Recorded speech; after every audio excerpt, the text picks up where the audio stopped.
우리에게 주신 하나님의 말씀은 창세기 46장 28절에서 34절까지 말씀입니다.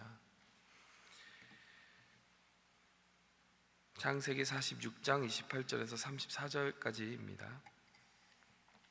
야곱이 유다를 요셉에게 미리 보내어 자기를 고센으로 인도하게 하고 다 고센 땅에 이르니 요셉이 그의 수레를 갖추고 고센으로 올라가서 그의 아버지 이스라엘을 맞으며 그에게 보이고 그의 목을 어긋맞춰 안고 얼마 동안 울매 이스라엘이 요셉에게 이르되 네가 지금까지 살아있고 내가 내 얼굴을 보았으니 지금 죽어도 족하도다. 요셉이 그의 형들과 아버지의 가족에게 이르되 내가 올라가서 바로에게 아뢰어 이르기를 가나안 땅에 있던 내 형들과 내 아버지의 가족이 내게로 왔는데 그들은 목자들이라 목축한 사람들이므로 그들이 양과 소와 모든 소유를 이끌고 왔나이다 하리니 바로가 당신들을 불러서 너희의 직업이 무엇이냐 묻거든 당신들을 이르기를 주의 종들이 어렸을 때부터 지금까지 목축하는 자들이온데 우리와 우리 선조가 다 그러하나이다 하소서. 애굽 사람은 다 목축을 가증히 여기나니 당신들은 고센 땅에 살게 되리이다. 아멘.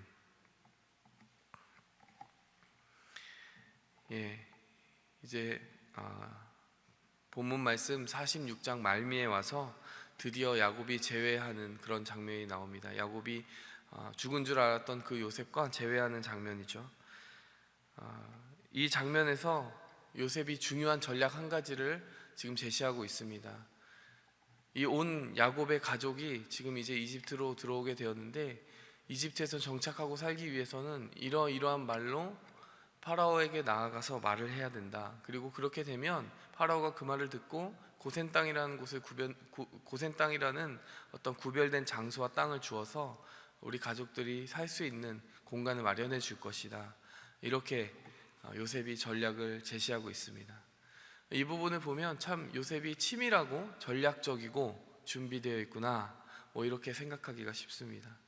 요셉이 벌써 파라오 앞에 나아가기도 전에 가족들과 미리 만나서 그 계획을 다 짰고 우리가 이야기의 끝에 가면 어떻게 되는지 잘 알고 있지 않습니까? 그 이야기 그대로 파라오가 고센 땅이라는 구별된 땅을 주게 되고요. 또 너희들 중에 능력 있는 자들을 세워서 혹시 내 가축도 좀 칠 수 있으면 좋겠다. 파라오가 이렇게 직업까지도 주게 되는 그런 모습이 뒤이어서 나오게 됩니다. 여기까지 보면 요셉의 전략이 참 훌륭해 보이는데요. 사실 저는 곰곰이 읽으면서 고개를 좀 갸웃하게 되는 부분이 많이 있었습니다. 어떤 부분이 갸웃하게 생각이 되었느냐? 첫째 이런 부분이에요. 오늘 이 본문 말씀 보니까요 34절에 애굽 사람은 다 목축을 가증히 여기나니 라고 하는 그 부분입니다. 자, 여러분, 애굽 사람, 이 이집트에 가서 살게 되는데 이집트 사람들 모두가 이 목축을 미워한다라는 거예요. 더럽게 여긴다라는 겁니다. 그 뒷부분에 여러분이 괄호를 치고 요셉 대신에 이제 요셉의 가족들이 살아갈 전략을 여러분이 요셉이 되어서 제시한다라고 하면 어떻게 말씀을 하시겠습니까? 그러니까 예를 들면 편하게 생각해서 이렇게 생각할 수 있을 겁니다. 이제 한국에서 살다가 미국 땅으로 왔어요. 미국 땅으로 왔는데 자녀들에게 직업 계획을 세워주는 겁니다. 자녀들에게 이렇게 말하는 거예요. 이 미국 땅에서는 이런 직업을 가지면 사람들이 가증히 여기나니, 그 다음에 괄호치고 뭐가 나와야 되냐라는 거예요. 이렇게 미국 사람들은 이 직업을 별로 좋지 않게 생각해. 그러니까 괄호치고 뭐가 나와야 됩니까? 그 직업을 가지지 말라고 해야 되는 거 아닙니까? 그 뒤에 더 문장을 덧붙인다면 어떤 내용이 나와야 될까요? 그런데 이집트 사람들이 이런 직업을 존경하고 이런 직업을 미국 사람들은 이런 직업을 귀하게 생각하고 더 많이 돈을 벌고 특권을 가질 수 있기 때문에 이런 직업을 찾아서 하면 좋을 거야, 이런 학교에 들어가면 좋을 거야, 이런 전략을 세우는 게 보통 인간의 성정 아닙니까? 저도 어려서부터 한국의 그 입시제도 안에서 치열하게 경쟁하면서 살아왔는데 들었던 말이 그거 아니겠어요? 지금 고생해서 열심히 공부하면 나중에 어떤 특권 있는 직업을 가지게 되고 사람들의 존경을 받을 수 있게 되고 사람들이 함부로 대하지 못하는 어떤 성역 가운데 살아가게 될 것이다. 그 성역을 얻기 위해서, 그 구별된 땅을 얻기 위해서 최선을 다해서 살아가고 고군분투하는 것이 인간의 삶의 성정 아니냐는 거죠. 보통이 아니냐라는 것입니다. 여러분, 오늘 본문 말씀은 그런 의미에서 상당히 이상합니다. 왜 그렇습니까? 목축을 가증히 여기는데 그냥 목축을 하라는 거예요. 그렇게 되면 고센 땅을 얻게 되는데 그 고센 땅을 왜 주게 되냐 이 말을 이제 요셉이 하는 거예요. 왜 주는 겁니까? 그 싫어하는 목축을 가까이에서 하는 것을 보기 싫으니까 고센 땅이라고 하는 변방의 땅을 주어서 거기서 따로 목축하며 지낼 수 있도록 구별되어서 구석에다가 그 사람들을 배치할 것이라는 논리가 여기에 있는 거죠. 여러분, 이러면은 몇 세대 지나면 어떤 현상이 벌어질까요? 이집트 사람들이 가증히 여기는 그 직업을 가지고 구별된 땅에 살아요. 그러면 그 땅이 개토가 될 가능성이 큽니다. 소위 말해서 안 좋은 상징이 될 가능성이 큰 거죠. 그 사람들의 직업, 문화 이런 것들이 덧입혀지고 그 위에 편견이 덧입혀지게 되면요, 지금 할렘이라는 곳을 어떻게 우리가 이해하고 있습니까? 그냥 이름만 들어도 범죄 도시, 뭐 이런 안 좋은 부정적인 인식들 있잖아요. 고센 땅이 조금만 지나면은 분명히 이상한 의미를 가지기 시작할 거라는 거예요. 실제 그렇게 되었습니까? 실제 그렇게 되지 않았어요? 요셉이 죽고 나서는 이제 요셉을 좋게 봐주었던 파라오도 죽게 되고, 새로운 파라오, 요셉을 기억하지 못하는 파라오가 일어났고, 많은 사람들이 그렇지 않아도 목축을 멸시하는데 이들을 기억하지도 못했어요. 그러니까 이들과의 관계가 빌드업되지 않은 상황에서 나중에 이스라엘 백성들을 실제 멸시하게 되더라는 거예요. 실제 개토가 되어버리는 노예들의 땅이 되어버렸다는 겁니다. 여러분, 저라면은 요셉에 대해서 요셉보다는 좀 더 나은 전략을 줄 수 있을 것 같아요. 첫 번째, 직업부터 어떻게 선택을 하느냐. 일단 목축을 버리는 건 당연하고 다른 직업을 좀 소개해 줄 것 같습니다. 제가 성경을 좀 읽어보니까 이 이집트 땅에서요, 제가 살아보진 않았지만 이 당시 가가지고, 근데 이집트에서 제일 좋은 직업이 눈에 띄더라고요. 제사장. 왜 그런지 아십니까? 가뭄이 다 지나고 나서요, 여기 살고 있는 애굽인들조차 땅을 다 바치고, 자기의 몸까지 바치고 파라오의 종이 되겠습니다 이렇게 선택을 해요. 왜냐하면 먹을 게 너무 없으니까 자기 가축도 팔아보고, 그래도 안 되니까 땅까지 몸까지 다 주고 우리 살게만 해주십시오 이런 상태가 된 거죠. 여러분, 농사 짓는 사람들도 별 수가 없었어요. 그만큼 흉악한 가뭄이었습니다.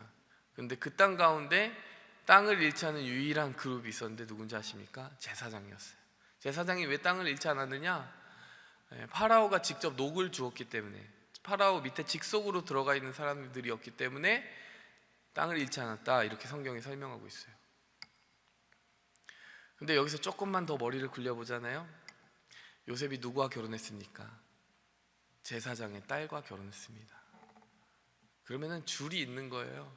그리고 요셉이 누굽니까? 뭐든 할 수 있는 이집트의 2인자 아닙니까? 땅을 얻고자 해도 뭐 목축을 하니까 저기 좀 냄새나는 사람들이니까 저기다 주십시오 뭐 이런 논리가 아니라, 그냥 제 가족이니까 좋은 땅을 주십시오라고 얼마든지 주장할 수도 있고, 제 가족인데 우리 제사장 그룹으로 조금 넣어주십시오, 하나님 믿고 잘 섬기는 사람들인데 여기서도 이렇게 종교 제도를 잘 섬길 것 같습니다 이렇게 해주어도 얼마든지 할 수 있을 것 같아요. 이집트의 중심지로 끌어당겨 놓아서 특권을 누리게 하는 것, 얼마든지 생각해 볼 수 있는 전략입니다. 요셉 그리고 젊어요. 요셉이 죽을 때까지 특권을 계속해서 공고히 하는 싸움을 하잖아요. 그럼 누구도 이기지 못합니다. 특별히 가뭄을 거치면서요, 많은 유산 계급들이 무너져 내렸습니다. 그 기회를 잘 틈타 가지고 요셉과 요셉의 가족들에게 특권을 하나 둘씩 몰아주기 시작하면요, 절대 무너뜨릴 수 없는 몇 세기를 갈 수 있는 기득권을 취할 수 있는 것이죠. 여기서 질문이 좀 생기는 거예요. 요셉이 바보여서, 요셉이 똑똑하지 못해서 지금 이런 우둔한 전략을 택한 것일까? 저는 이야기를 전체적으로 읽어보면 한 가지 답밖에 찾을 수 없다라고 생각이 들어요. 출애굽기에 가면요, 430년이 흐릅니다. 요셉이 죽고 나서. 근데 그 정도 지나고 나면은 보통 어떻게 되나요? 한 사회가 다른 사회와 이렇게 함께 동거하면서 살았어요. 그럼 430년이 지나면 동화되어 있을 것 같아요.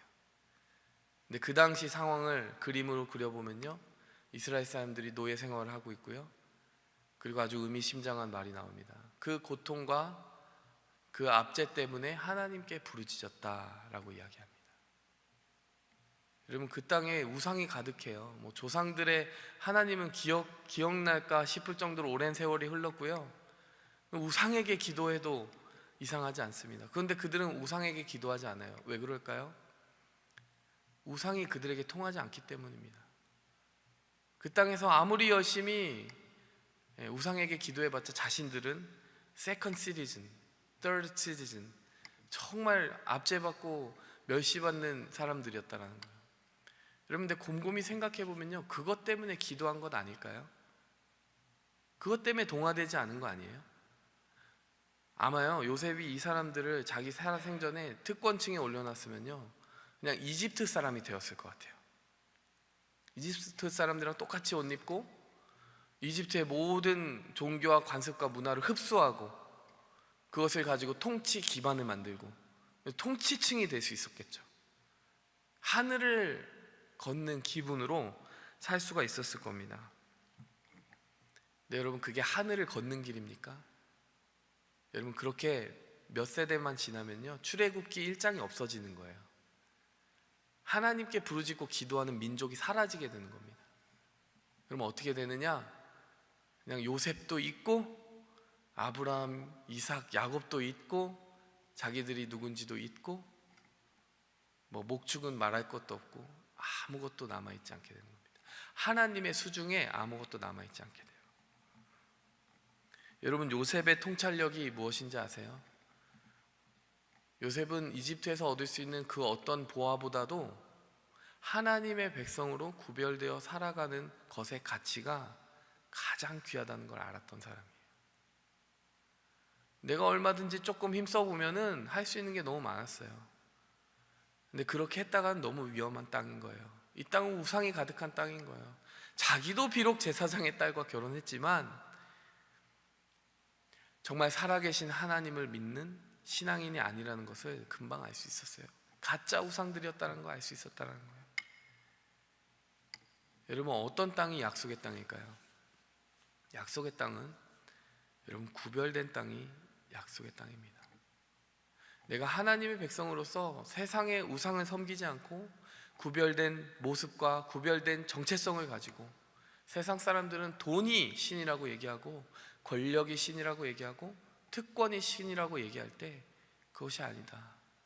살아계신 하나님, 온 우주와 만물을 창조하신 그 어느 것 하나도 부족할 것 없는 그 하나님, 그 하나님의 사랑을 믿고 사는 것이 참된 길이다라고 구별되게 자신을 생각하고, 세상 앞에서 정말 이상할 정도로 신앙의 특권들, 정말 이 세상의 특권들을 버리고 신앙인으로서의 구별된 특권을 취하고 살아가는 것이 하나님의 백성의 정말 귀한 선물이라는 것입니다.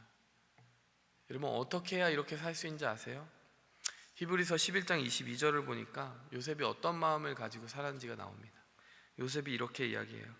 믿음으로 요셉은 임종시에 이스라엘 자손들이 떠날 것을 말하고 또 자기 뼈를 위하여 명하였으며. 이게 무슨 말일까요? 요셉의 눈에는 여기 영원히 머물 땅이 아니라는 거예요. 하나님의 약속이 머물고 있는 그 약속의 땅이 따로 있다는 거예요. 여기서 아무리 좋은 혜택과 특권을 누릴 수 있어도요, 오히려 만약에 약속의 땅을 향해 돌아가야 된다는 그 사명을 잃게 만드는, 잊어버리게 만드는 그 어떤 특권이라고 한다면 그것은 특권이 아니라 족쇄, 특권이 아니라 사슬이라는 것이죠. 여러분, 우리가 흔히 잘 먹고 잘 살면 좋을 것 같은데요, 그래도 우리의 신앙에 변함이 없길 바랍니다. 그런데요, 많은 경우에 우리의 삶에 부족함이 없어지기 시작하면요, 그것이 우리의 목줄을 매는 사슬이 되고 있고 우리의 영적인 생명을 시들게 만드는 정말 치명적인 덫이 되고 있다는 것을 우리가 잊을 때가 있습니다. 여러분, 교회에 쥐가 많이 나타나는데 쥐덫에 걸리는 걸 보면은 한결같은 방식으로 걸립니다. 치즈 한 조각 먹으려고 들어갔다가 영원히 빠져나오지 못하고 물속에서 죽습니다.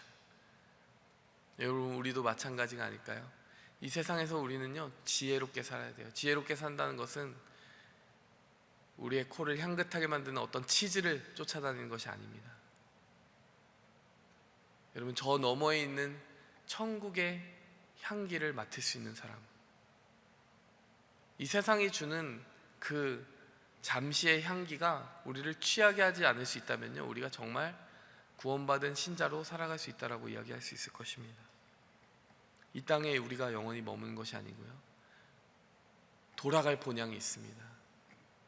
요셉이 돌아갈 가나안 땅을 생각하면서 이 특권들과 비교할 수 없는 하나님의 약속을 취하는 방향을 택하였던 것처럼, 여러분, 우리도 마찬가지예요.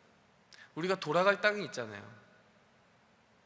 그 땅에 나아가기 전까지 정말 하나님께 들고 갈 것이 무엇인지, 들고 가봤자 아무 소용이 없는 것이 무엇인지 여러분 곰곰이 구별하고 생각하자는 말입니다. 여러분, 이러한 은혜가 우리에게 있었으면 좋겠어요. 다른 무엇 아니라 우리의 영혼을 옥죄어오는 어떤 욕심과 욕망과 덫이 혹은 세상의 염려가 있거든, 여러분, 이 생의 염려로 인하여 마음이 둔하여지고 덕과 같이 그 날이 너희에게 임하리라, 예수님께서 경고하신 그 말씀을 듣고 여러분, 그것이 우리의 덫이 되지 않도록 하나님께 항상 깨어서 기도하는 우리 모두가 되기를 원합니다. 함께 기도하겠습니다. 하나님 아버지, 감사합니다. 오늘 신앙인의 중심을 붙들고 살아간 요셉의 일생을, 또 야곱의 일생을, 또 그들의 선택을 보았습니다. 하나님, 그들이 특권의 자리를 탐하지 아니하고 하나님의 약속의 땅으로 돌아가야 되는 그 사명으로 말미암아 영혼의 구원을 지키고 하나님과의 영원한 교제를 지키며 살아가는 백성으로 굳게 설 수 있었습니다. 하나님, 우리도 어리석어지지 않게 도와주시옵소서. 헛똑똑이가 되지 않게 도와주시옵소서. 나름대로 전략 있게 살아간다고 하는데 마음속에는 우상이 가득하여서 어느새 하나님의 자리는 없고 하나님의 약속을 잊어버리는 껍데기만 남은 신앙인이 되지 않도록 하나님 아버지, 우리의 영혼을 옥죄어오는 끊임없이 달콤한 제안을 하는 사탄의 덫으로부터 피하게 하여 주시고 우리가 나아갈 그 본향을 바라보며 우리의 눈이 흐려지지 않도록 하나님, 오늘도 우리의 영혼을 깨워 주시옵소서. 이 모든 말씀 예수 그리스도의 이름으로 기도했습니다. 하늘에 계신 우리 아버지여, 이름이 거룩히 여김을 받으시오며 나라 임하옵시며 뜻이 하늘에서 이룬 것 같이 땅에서도 이루어지이다. 오늘날 우리에게 일용할 양식을 주옵시고 우리가 우리에게 죄 지은 자를 사하여 준 것 같이 우리 죄를 사하여 주옵시고 우리를 시험에 들게 하지 마옵시고 다만 악에서 구하옵소서. 대개 나라와 권세와 영광이 아버지께 영원히 쌓옵나이다. 아멘. 내